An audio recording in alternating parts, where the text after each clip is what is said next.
Hello नमस्कार दोस्तों, आप देख रहे हैं बिहार समाचार। समय हो चला है बिहार की खबरों को जानने का, तो चलिए जानते हैं आज की बिहार की मुख्य बड़ी खबरों को विस्तार से। बिहार से इन पुराने चेहरे की होगी विदाई, नए चेहरे को मिलेगा मौका। जी हां, लोकसभा चुनाव के नतीजों के बाद से बिहार में सियासी हलचलें तेज हो चुकी हैं। एनडीए की सरकार देश में तीसरी बार बनने जा रही है। इसमें जेडीयू की अहम भूमिका है। नीतीश कुमार तीसरी बार केंद्र में मोदी सरकार बनाने में किंग मेकर के तौर पर देखे जा रहे हैं। इस बीच 9 जून को नरेंद्र मोदी के पीएम पद की शपथ लेने की खबर सामने आ रही है। मोदी सरकार के तीसरे कार्यकाल में बिहार से कई नए चेहरे के मंत्रिमंडल में शामिल किया जा सकता है। वहीं कई पुराने चेहरे को मंत्रिमंडल से हटाने की भी चर्चा चल रही है। इसमें प्रदेश में लोजपा रामविलास के शानदार प्रदर्शन करने के बाद से चिराग पासवान का नाम सबसे पहले आ रहा है। सूत्रों की माने तो चिराग पासवान को मोदी सरकार के नए मंत्रिमंडल में जगह दी जा सकती है। चिराग के साथ ही जो दूसरा नाम सामने आ रहा है वह है हम पार्टी के संयोजक जीतनराम मांझी का। वहीं इनके अलावा जेडीयू के 2 से 3 दिग्गज नेताओं को भी मंत्रिमंडल में शामिल करने की खबर आ रही है। फिलहाल इस पर किसी तरह की कोई ऑफिशियल जानकारी सामने नहीं आई है।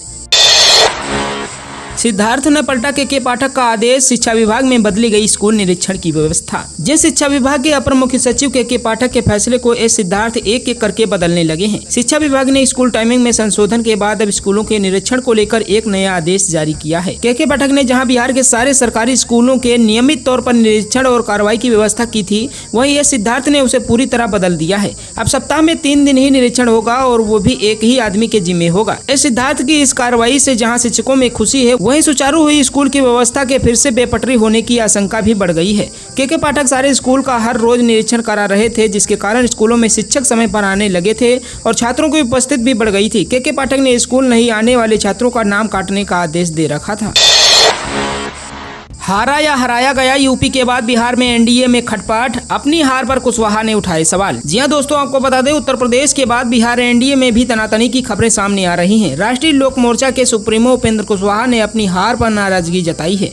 उन्होंने कहा कि हारा हूं या हराया गया हूं ये सबको पता है। पवन सिंह फैक्टर बना या बनाया गया ये सभी को मालूम है। कुशवाहा बिहार के काराकाट लोकसभा सीट एनडीए गठबंधन के उम्मीदवार थे, मगर उन्हें यहाँ करारी हार झेलनी पड़ी। वह तीसरे स्थान पर रहे। काराकाट लोकसभा सीट से सीपीआईएम के राजा राम सिंह ने बाजी मारी है। उन्होंने निर्दलीय पवन सिंह को हराया है।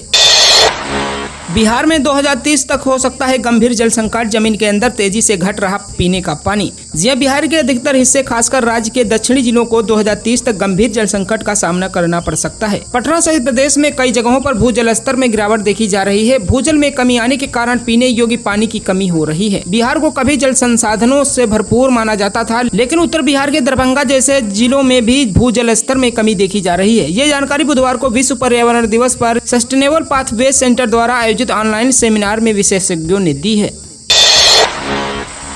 बिहार के गया जिले में भीषण सड़क हादसा, 3 लोगों की मौत। जी हां, बिहार के गया जिले में गुरुवार को एक दर्दनाक सड़क हादसे में 3 लोगों की मौत हो गई। यह हादसा हमस के सिहुली गांव के पास जीटी रोड पर हुआ, जिसमें झारखंड से उत्तर प्रदेश जा रही एक तेज रफ्तार कार ने टक्कर मार दी। कार एक खड़े ट्रक से टकरा गई, जिसमें 2 यात्रियों की मौके पर ही मौत हो गई, जबकि गंभीर रूप से घायल चालक ने अस्पताल ले जाते समय दम तोड़ दिया। टक्कर के कारण कार का अगला हिस्सा बुरी तरह क्षतिग्रस्त हो गया, जिसके कारण शवों और घायल चालक को मलबे से निकालने के लिए क्रेन का इस्तेमाल करना पड़ा। प्रयागराज में पंजीकृत कार में यात्री सवार थे, जिनकी पहचान रिपोर्ट किए जाने के समय तक अज्ञात थी। ऐसा माना जाता है कि चालक की थकान के कारण तेज गति से चल रही कार का मार्ग बदल गया और वह खड़े ट्रक से टकरा गई। पुलिस सहित स्थानीय अधिकारियों ने घटनास्थल पर तुरंत प्रक्रिया दी, जहां मृतकों की पहचान करने और दुर्घटना के लिए जिम्मेदार परिस्थितियों की जांच करने के प्रयास किए गए। बिहार के 7 जिलों में आंधी बारिश का अलर्ट, इस बार सामान्य से 45% अधिक होगी बारिश। जी बिहार के अधिकांश जिलों में आज मौसम शुष्क बना रहेगा। मौसम विभाग ने बक्सर, भोजपुर, कैमूर, रोहतास, औरंगाबाद, अरवल में गर्म दिन रहने की संभावना जताई है। साथ ही पूर्वी और पश्चिमी चंपारण, सीतामढ़ी, मधुबनी, सुपौल, अररिया और किशनगंज में आंधी बारिश की चेतावनी जारी की गई है, जबकि पटना सहित दक्षिणी और उत्तरी भागों के कुछ स्थानों पर उमस भरी गर्मी का प्रभाव बना रहेगा। मौसम विभाग के मुताबिक इस साल बिहार में सामान्य से 45% अधिक बारिश होगी। जून से सितंबर के बीच करीब 1400 mm बारिश होने की संभावना है। शॉर्ट सर्किट से साड़ी शोरूम में लगी आग, 15 लाख की संपत्ति जलकर हुई राख। जमुई के चंद्रदीप थाना क्षेत्र के मेन रोड अलीगंज बाजार स्थित अर्पित साड़ी शोरूम में 1 बजे रात में अचानक भीषण आग लगने से 2 मंजिला मकान सहित श्रृंगार एवं कपड़ा दुकान में रखा सारा सामान जलकर राख हो गया। आग कैसे लगी किसी को मालूम नहीं था, सभी सोए अवस्था में लोग थे। आग इतनी तेजी से फैलने लगी कि घर वालों को कुछ समझ नहीं आ रहा था। देखते ही देखते आग विकराल रूप ले लिया और नीचे से 2 मंजिला में आग फैल गई। कपड़ा शोरूम होने की वजह से आग तेजी से पूरा मंजिला में पकड़ लिया। लोगों में अफरा तफरी का माहौल बन गया।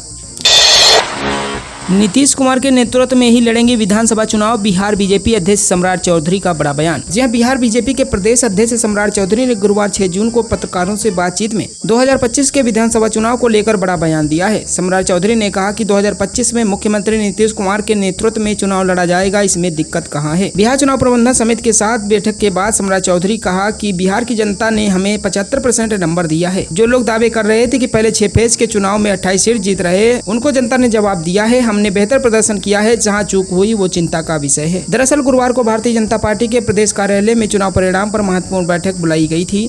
बैठक में पार्टी के प्रदर्शन पर समीक्षा की गई। इसके बाद सम्राट चौधरी ने मीडिया से बातचीत की। उन्होंने कहा कि हम कई सीट पर हार गए, इस पर समीक्षा होगी और इसके बाद ही कुछ कहा जा सकता है कि आखिर हार क्यों हुई है। शेयर बाजार में निवेशकों ने गंवाई 30 लाख करोड़, जेपीसी करे जांच, राहुल गांधी। जी हां, कांग्रेस सांसद राहुल गांधी का कहना है कि एग्जिट पोल के कारण शेयर बाजार में छोटे रिटेल इन्वेस्टर को 30 लाख करोड़ का नुकसान हुआ है। प्रधानमंत्री, गृह मंत्री और वित्त मंत्री ने निवेशकों को चुनाव के समय शेयर बाजार में पैसा लगाने की सलाह दी थी। इसे एक बड़ा घोटाला बताते हुए राहुल गांधी ने संयुक्त संसदीय समिति जेपीसी द्वारा इसकी जाँच करवाए जाने की मांग की है। राहुल गांधी का कहना है कि चुनाव के समय प्रधानमंत्री ने 2 से 3 बार शेयर बाजार में तेजी आने की बात कही। गृह मंत्री ने सीधा कहा कि 4 जून को यह आसमान में जाएगा, लोगों को खरीदना चाहिए। वित्त मंत्री ने भी यही बातें दोहराई। पीएम मोदी के तीसरे कार्यकाल में देश ऐतिहासिक फैसलों का बनेगा गवाह, विजय सिन्हा। जी, बिहार के उप मुख्यमंत्री विजय कुमार सिन्हा ने विपक्ष पर फिर से निशाना साधा है। उन्होंने कहा कि देश की जनता ने प्रधानमंत्री नरेंद्र मोदी को जनादेश दिया है, तीसरी बार वह पीएम पद की शपथ लेने जा रहे हैं। उन्होंने कहा कि पीएम मोदी के तीसरे कार्यकाल में देश ऐतिहासिक फैसलों का गवाह बनेगा। उन्होंने कहा कि पूरे देश के अंदर विपक्ष के लोगों ने संविधान और आरक्षण को लेकर भ्रम फैलाया। इसके बावजूद देश की जनता ने जनादेश प्रधानमंत्री मोदी को दिया। विपक्ष संविधान को अपमानित करने का काम करता है। इनके नेता संवैधानिक संस्थाओं का अपमान करते हुए संविधान के विरुद्ध कार्य करते हैं। आज वो संविधान की बात कर रहे हैं। इन लोगों को हालत चोर मचाए शोर वाली बनी हुई है। उन्होंने कहा कि लोकसभा चुनाव के दौरान इन्होंने एक माहौल बनाने और लोगों को भ्रमित करने का प्रयास किया। उसके बाद ही देश की जनता ने जनादेश प्रधानमंत्री मोदी को दिया। हम बिहार की जनता और देशवासियों को आभार जताते हैं। पीएम मोदी के तीसरे कार्यकाल में देश ऐतिहासिक निर्णय का गवाह बनेगा, जिसे देश की जनता महसूस कर रही है। चुनाव के दौरान सीटों के नुकसान पर विजय कुमार सिन्हा ने कहा कि चुनाव के कई पहलू होते हैं। नकारात्मक वातावरण बहुत तेजी से फैलता है, वहीं सकारात्मक वातावरण को पहुंचने में समय लगता है। सत्य परेशान हो सकता है, पराजित नहीं।